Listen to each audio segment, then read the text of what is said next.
কালকে পয়লা বৈশাখ।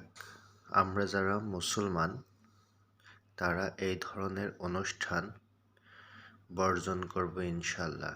কারণ এটা আমরা মনে করি, মুসলমানরা মনে করি হারাম।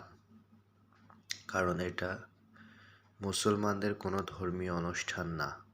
তারপরও অনেকে বাংলাদেশে এগুলা এমনভাবে উদযাপন করে যা মানুষ ঈদকেও উদযাপন করে না। হারাম জিনিস আমাদেরকে শয়তান ধোঁকা দেয়, তাই আমরা এগুলোর প্রতি আকৃষ্ট বেশি হই।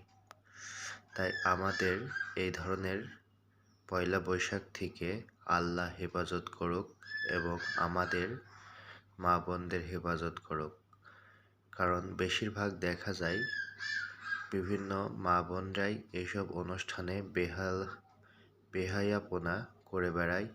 আর আরেকটা বিষয়, এই পয়লা বৈশাখেই যে কত রকমের মহিলাদের কন্টেন্ট পাওয়া যাবে তা আল্লাহ ভালো জানে। আমাদের সবাইকে এই ধরনের কন্টেন্ট এবং এই ধরনের উৎসবকে পরিহার করা উত্তম বলে আমি মনে করি।